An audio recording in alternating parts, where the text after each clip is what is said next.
This is the Motorola Edge 30 Neo smartphone, and today we would like to share the top 5 pro tips and features for this device. Alrighty, so let's go ahead and start. The first feature that we would like to highlight in today's preview is the fact that it's the Fingerprint Unlock function, which you can activate and set up by entering the security category of settings. In here you'll find the dedicated fingerprint section which you want to tap on.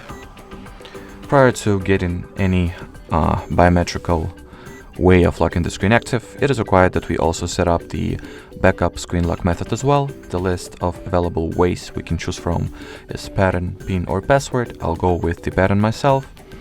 Enter the pattern that I would like to use, click on next, then confirm this pattern. After that, I'll be able to choose what notification content will be shown at the lock screen. I'll go with the show all notification content, and then we'll able to start the setup procedure. So the sensor is located right here at the lower part of your display. So in order to get the fingerprint enrolled, simply lay and lift your finger onto the scanner. Make sure to slightly rotate it each time you lay it, so the entire surface of the fingerprint will be successfully and what is more important, correctly scanned. Don't be afraid to apply a slight force while laying your finger onto the sensor, and just do that until this circle gets fully filled. I've accidentally closed the page that I was using, so I'll just start this process over.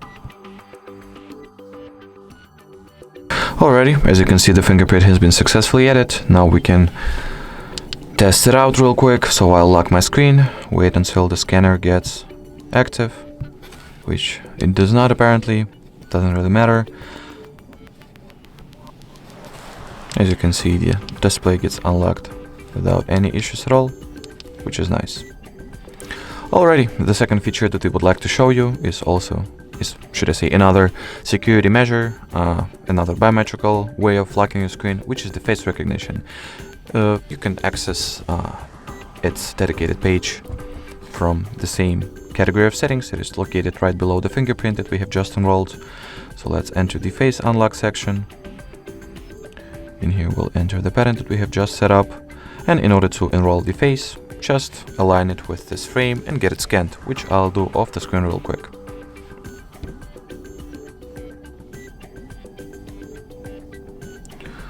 Alrighty, so my face has been successfully enrolled. Now let's just go ahead and test it out.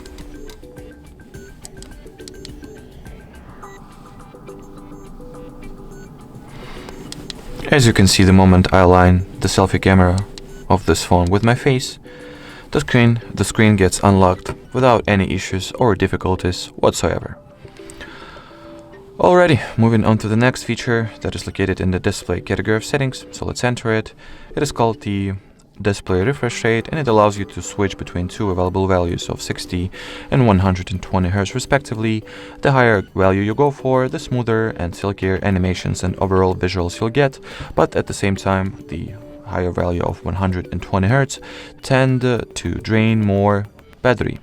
So if you would like to conserve the power you have left, simply go for the lower value, or if the power left in your case is sufficient, feel free to set it to be 120 Hz. As a bonus, there is also this third value that is auto, and once set to the automatic mode, the screen refresh rate value will switch automatically between two modes, two values that we have discussed earlier, in accordance with the current system state, left power, and what's not. I'll just manually set it to be 120 Hz at all times. And next, we have the attentive display feature. That is basically better known by its more widely spreaded name, that is always on display. So let's turn it on real quick. Next we'll set it up.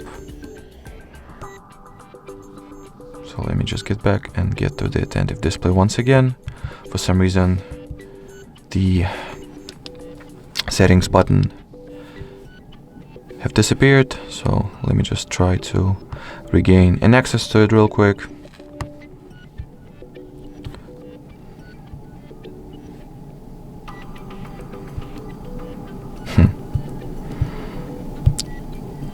That is oddly... Oh, of course. That's all because I have picked the wrong option. It's called the peak display. It's not the attentive display, so my bad. So let's turn it on real quick. Peak display, or AOD as it is better known. Now we can go into the settings. In here there are quite a few customizations that are allowed to us. We can choose the clock style, so battery ring clock, standard clock or digital clock, and each of those clock styles can be separately customized by tapping on the customize button. So in here we are able to choose whether the background will be animated or not. In here we can set up the weather for this widget to show, which I'll actually do myself, you know what. So in here we'll just give it an access to the location, and now it should be showing the weather in the place of my stay. Next there is the separate animated background switch that we can respectively turn on or off. The wake display, so we can tap onto it in order to enable the peak display. Then vibrate on touch, prevent some apps from sending notifications to the peak display or always on display. And also we can enable the safe reply feature as well. Alrighty, let's see how the always on display we have just configured looks like. As you can see, it shows the current time in a digital format, as well as the weather, day of the week, notifications, and the power left. Alrighty, so the fifth and final feature that we were to show you, it is located in the sound and lights category of settings.